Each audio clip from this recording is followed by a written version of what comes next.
I received the emergency call at 3:47 a.m. on a Tuesday morning in February.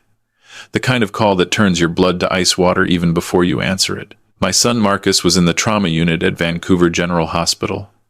Massive head injuries. They said I needed to come immediately.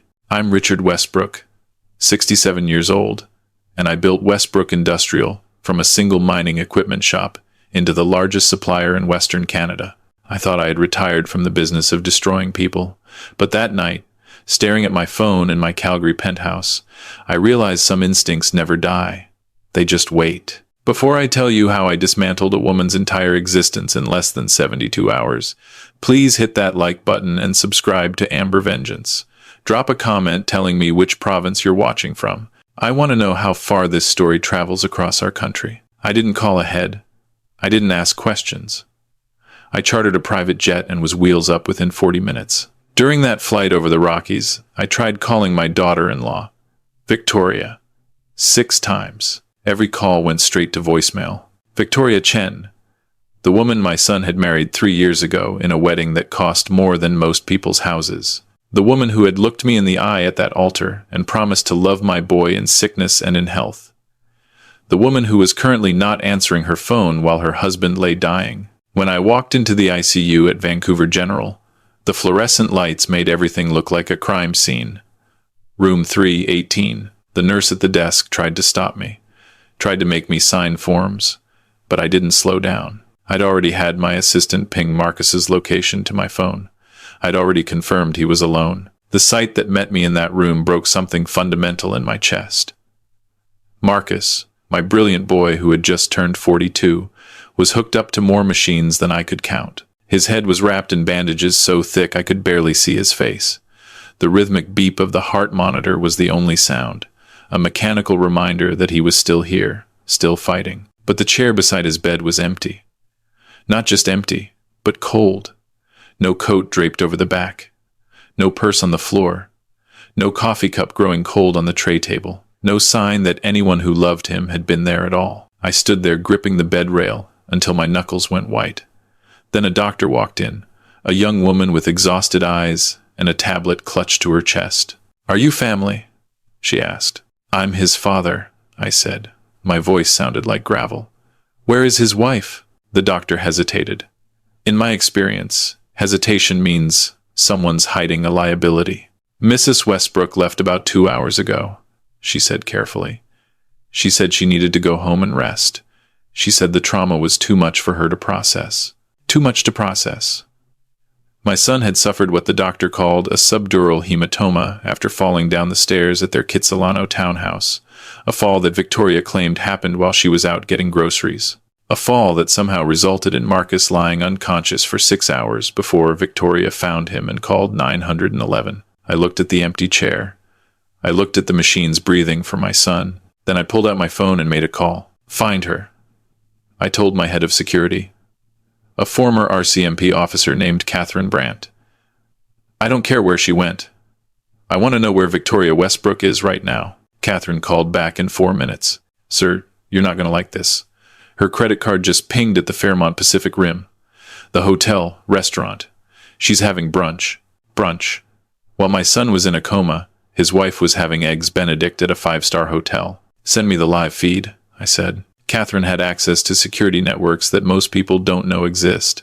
Within seconds, my phone showed me a grainy but clear image of the Fairmont's patio restaurant. There she was, Victoria, wearing a bright yellow sundress I'd never seen before, sitting across from a man I'd never met. He was younger than her, maybe 35, with that carefully groomed beard that tech executives think makes them look distinguished.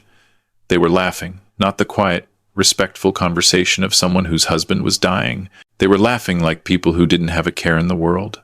I zoomed in on the table. Champagne. At 10:30 inches the morning.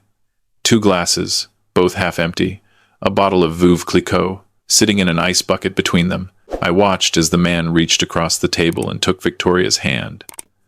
I watched as she didn't pull away. I watched as he said something that made her throw her head back and laugh, a sound I could almost hear through the silent footage. Then I saw something that made my blood run colder than the February wind off the Pacific. Around Victoria's neck was a necklace. Not just any necklace. A vintage sapphire pendant that had belonged to my late wife, Claire. I had given it to Marcus on his 40th birthday, specifically to give to Victoria on their next anniversary. The anniversary was still 3 months away. Victoria was wearing my dead wife's jewelry to brunch with another man, while my son lay in a coma. I called the doctor back into the room. "I need to see the intake report," I said. "The paramedic's assessment, the photos from when he arrived, everything." She started to recite privacy regulations. I cut her off. "My son is unconscious. His wife has disappeared. I have power of attorney, and I also happen to donate $2 million annually to this hospital's neurosurgery wing. Get me the file, or I'll have the board of directors here in 20 minutes. She brought me the tablet. The narrative was disturbingly simple. Patient found at base of staircase by spouse. Mechanical fall. Blunt force trauma to right temporal lobe. Approximate time of injury: 6 to 8 hours prior to discovery. 6 to 8 hours. Marcus had been lying there for 6 to 8 hours before Victoria called for help. I scrolled to the photos. They were hard to look at, but I forced myself to examine every detail. The bruising on his head was consistent with a fall, yes. But there was something else. On his left wrist, almost hidden by the hospital bracelet, were faint marks. Defensive marks. The kind you get when someone grabs your wrist hard while you're trying to pull away. I zoomed in further. On his right forearm, barely visible under the IV line, was a small puncture mark. Fresh. Recent. Not from the paramedics or the hospital. This was from before. My phone buzzed. Catherine again. "We pulled the security footage from their building. You need to see this." She sent me a video file. I stepped out into the hallway and pressed play. The timestamp read 11:42 p.m. The night before, the lobby camera showed Victoria leaving the building. She wasn't dressed for groceries. She was wearing that yellow sundress, carrying an overnight bag. She was smiling. 3 minutes later, a man walked in. The same man from the brunch footage. He used a key card to access the elevator. Victoria had given him access to their home. The building had no internal hallway cameras, but they had one in the parking garage. At 5:47 a.m., Victoria's car pulled in. She got out alone, carrying the same overnight bag. She looked tired but composed. She walked to the elevator, checked her phone, and took a deep breath before pressing the button. The performance was about to begin. 45 minutes later, the next camera showed her running out of the building, screaming for help, calling 911 on her phone. The paramedics arrived at 6:40 a.m. Marcus had been lying at the bottom of those stairs for nearly 7 hours, while his wife spent the night with another man. But the fall itself, that was the question. I called Catherine back. "I need you to get into their townhouse. I don't care how you do it. I need to know what happened on those stairs." "Already on it," Catherine said. "I have a contact in the fire department. They left the door unsealed after the ambulance left. Give me 30 minutes. While I waited, I did what I do best. I investigated. I pulled up Victoria's social media, her financial records, everything I could access through the family accounts. What I found made the picture crystal clear. 6 months ago, Victoria had opened a new credit card. Not the joint account, a private one. The charges told a story. Hotels, restaurants, a jewelry store where she'd purchased men's watches. And then, 3 weeks ago, a charge that made everything snap into focus. Pacific Life Insurance. $5 million term life policy on Marcus Westbrook, with Victoria Chen as the sole beneficiary. My hands were shaking as I pulled up the full policy details. There it was. Double indemnity for accidental death.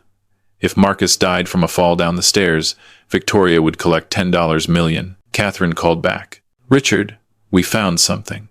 The stairs have been cleaned. Recently. Like, within the last 12 hours.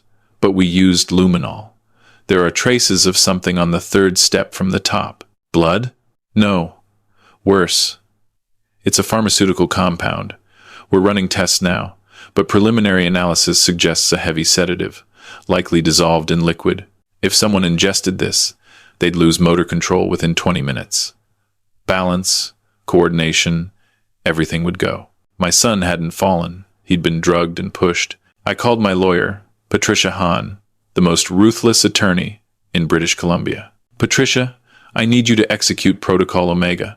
I want every asset Victoria Westbrook has access to frozen. I want every debt she has called in. I want to own her life by sundown. Richard, Patricia said, her voice sharp with warning. That's nuclear. Once we start, there's no going back. Are you absolutely certain? I looked through the window at my son, at the machines keeping him alive. Burn her, I said. Burn her to the ground. While Patricia went to work, I made another call. To Dr. Sarah Kim, the head of toxicology at UBC. I'd funded her research lab for the past decade. She owed me. Sarah, I need a rush blood panel. I need to know if my son was drugged before his fall. Richard, that's highly irregular. I'd need authorization from... I'm his father and his power of attorney. You have my authorization. I need this done in 2 hours, or I pull all funding from your department. 2 hours later, Sarah called me back. Her voice was shaking. Richard, your son's blood shows traces of Rohypnol and Ambien. Massive doses. Enough to knock out a horse. Someone gave him a cocktail designed to incapacitate him completely. How long would it take to work? 20 to 30 minutes. He would have felt dizzy, disoriented. He wouldn't have been able to catch himself if he fell. Or if he was pushed. Sarah confirmed quietly. I thanked her and hung up. Then I called the Vancouver Police Department and asked for Detective James Morrison, a man I played golf with every summer, a man who understood that sometimes the law needs a push. Jim, I need to report an attempted murder. While the police opened their investigation, Patricia called with an update. Richard, we've acquired the mortgage on their townhouse. Victoria took out a $900,000 line of credit against the property 6 months ago. She's been making minimum payments. We now own that debt. What about her car? Leased through a private lender. We bought the contract. The car is legally yours as of 10 minutes ago. Her credit cards? All joint accounts with Marcus, which means you have authority to freeze them. Her personal cards are maxed out. We bought the debt from the collection agencies. She now owes you $73,000. And the man from the brunch? Patricia's voice took on a predatory tone. Interesting story there. His name is Derek Vaughn. He's a cryptocurrency consultant, which is another way of saying professional gambler. He's $400,000 in debt to some very unpleasant people. We're making inquiries about whether Victoria promised him a share of the insurance money. I smiled. It wasn't a nice smile. Patricia, I want you to visit Derek. I want you to explain to him that the police are investigating Marcus's fall as attempted murder. I want you to explain that accomplices to murder don't collect insurance payouts. They collect prison sentences. Consider it done. It was time to see Victoria face to face. I walked out of the hospital and got into my car. I drove to the Fairmont Pacific Rim. The brunch was long over, but according to Catherine's surveillance, Victoria and Derek had checked into a suite on the 18th floor. I didn't go up. I waited in the lobby. I knew she'd have to come down eventually. And sure enough, at 4:30 p.m., the elevator doors opened, and Victoria stepped out. She looked radiant, glowing, like a woman who had just spent the afternoon with her lover and was about to collect $10 million from her comatose husband's life insurance. She didn't see me at first. She was checking her phone, probably reading the text messages from the hospital asking her to return. She'd ignored all 12 of them. I stood up. I walked directly into her path. She looked up and froze. Richard, she gasped. The color drained from her face. I needed to.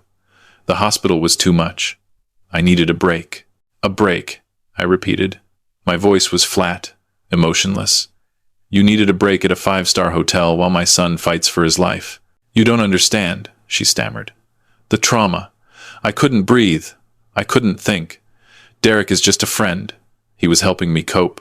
Derek Vaughn, I said, the cryptocurrency consultant you've been seeing for the past 6 months. The man you gave a key card to my son's home. The man you spent last night with while Marcus was lying unconscious at the bottom of the stairs. Victoria's face went from pale to gray. Her mouth opened, but no sound came out. I took a step closer. The police are at your townhouse right now, Victoria. They're testing the stairs. They're going to find the sedatives. They're going to match them to the Rohypnol in Marcus's blood. And when they do, you're going to prison for attempted murder. I didn't, she whispered. You can't prove. I don't need to prove anything, I said quietly. I just need to own you. And as of 4 p.m. today, I do. I pulled out my phone and showed her the documents Patricia had prepared. I own your mortgage. I own your car lease. I own your credit card debt. As of this moment, you are in default on all of it. The bank will foreclose on your house by morning. Your car will be repossessed tonight. Your credit cards are canceled. And the life insurance policy you took out on my son? The one you thought would make you rich? The insurance company has been notified of the police investigation. That policy is void. Victoria's legs gave out. She grabbed the edge of a lobby chair to keep from collapsing. You can't do this, she choked out. This is illegal. This is business, I said. You gambled with my son's life. You lost. Now you pay the price. Just then, Derek Vaughn emerged from the elevator. He saw Victoria and started walking over, probably to console her. Then he saw me. And then he saw the two police officers who had just walked into the lobby behind me. Derek went pale. He turned and tried to walk back to the elevator. The officers moved faster. Derek Vaughn, one of them said, we need you to come with us. We have some questions about Marcus Westbrook's accident. Derek looked at Victoria. Victoria looked at me. And in that moment, they both understood. The trap had closed. There was no way out. Wait, Victoria screamed, grabbing my arm. Please, I'll do anything. I'll sign whatever you want. Just please don't let them arrest me. I removed her hand from my sleeve. You should have thought about that before you drugged my son and pushed him down the stairs, I said. You wanted him dead for $10 million. Instead, you're going to spend the next 25 years in prison, and you're going to do it penniless. The officers moved in. Victoria was screaming, crying, begging. Derek was trying to run. Hotel security blocked the exits. Within 3 minutes, they were both in handcuffs. As the police led them away, Victoria looked back at me one last time. He's going to die anyway, she hissed. The doctors said massive brain damage. Even if he wakes up, he'll never be the same. You're protecting a vegetable. I smiled then, really smiled, because she'd just made her biggest mistake. She'd confessed in front of witnesses that she knew about the brain damage. She'd known exactly what the fall would do to him. Premeditation. First-degree attempted murder. You're wrong about one thing, Victoria, I said. Marcus isn't going to die, because I'm going to make sure he lives. I'm going to make sure he wakes up. I'm going to make sure he's there to testify against you at your trial. I turned and walked out of the hotel. Behind me, Victoria was still screaming. The sound echoed off the marble floors of the lobby, a soundtrack to her own destruction. I drove back to the hospital through the Vancouver rain. When I walked into Marcus's room, a miracle was waiting. His eyes were open. Just barely. Just a flutter. But open. Dad? He whispered. His voice was rough, broken, but it was there. I grabbed his hand, felt him squeeze back weakly. I'm here, son, I said. I'm here and she's gone. She'll never hurt you again. Marcus's eyes focused on me. She did this, he whispered. She gave me something. In my drink. I felt dizzy. I couldn't. The stairs. I couldn't stop falling. I know, I said. I know everything, and she's going to pay for it. 2 months later, Marcus was released from the hospital. He'd lost some motor function on his left side, but he was alive. He was awake. He was my son. Victoria Chen and Derek Vaughn were both charged with attempted murder, conspiracy to commit fraud, and a dozen other crimes. Derek cut a deal and testified against her. He confirmed the whole plot, the insurance money, the sedatives, the plan to make it look like an accident. The trial lasted 3 weeks. I sat in the gallery every single day. I wanted Victoria to see me. I wanted her to know that the man she'd underestimated had destroyed her completely. The jury deliberated for 4 hours. Guilty on all counts. The judge sentenced her to 22 years in a federal penitentiary. No parole eligibility for 15 years. As they led her away in shackles, she looked at me one last time. There was nothing left in her eyes. No anger, no defiance. Just the hollow understanding that she'd gambled everything and lost. I sold the townhouse where Marcus nearly died. I couldn't stand to see it. The money went into a fund for traumatic brain injury research at Vancouver General. Marcus moved back to Calgary with me while he recovered. He's doing better now. The physical therapy is working. The nightmares are fading. And most importantly, he's learning to trust again. People ask me if what I did was justified. They ask if I went too far. They say the justice system should have handled it. I tell them the justice system moves at the speed of bureaucracy. Victoria was going to let my son die while she cashed in. She wasn't going to wait for lawyers and judges. Why should I? I used my money as a weapon. I used my connections. I used every tool I had to protect my child.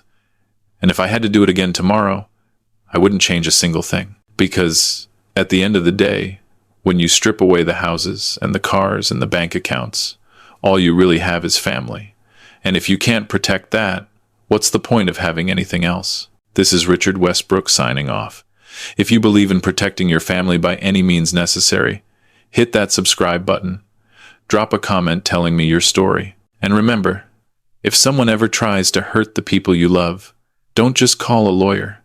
Call everyone. Use every resource you have. Make them regret the day they thought you were too old, too soft, or too civilized to fight back. Because money isn't just power. Money is a weapon, and in the right hands, it can destroy anyone who threatens what you love. Stay vigilant, Canada, and never underestimate a father's rage.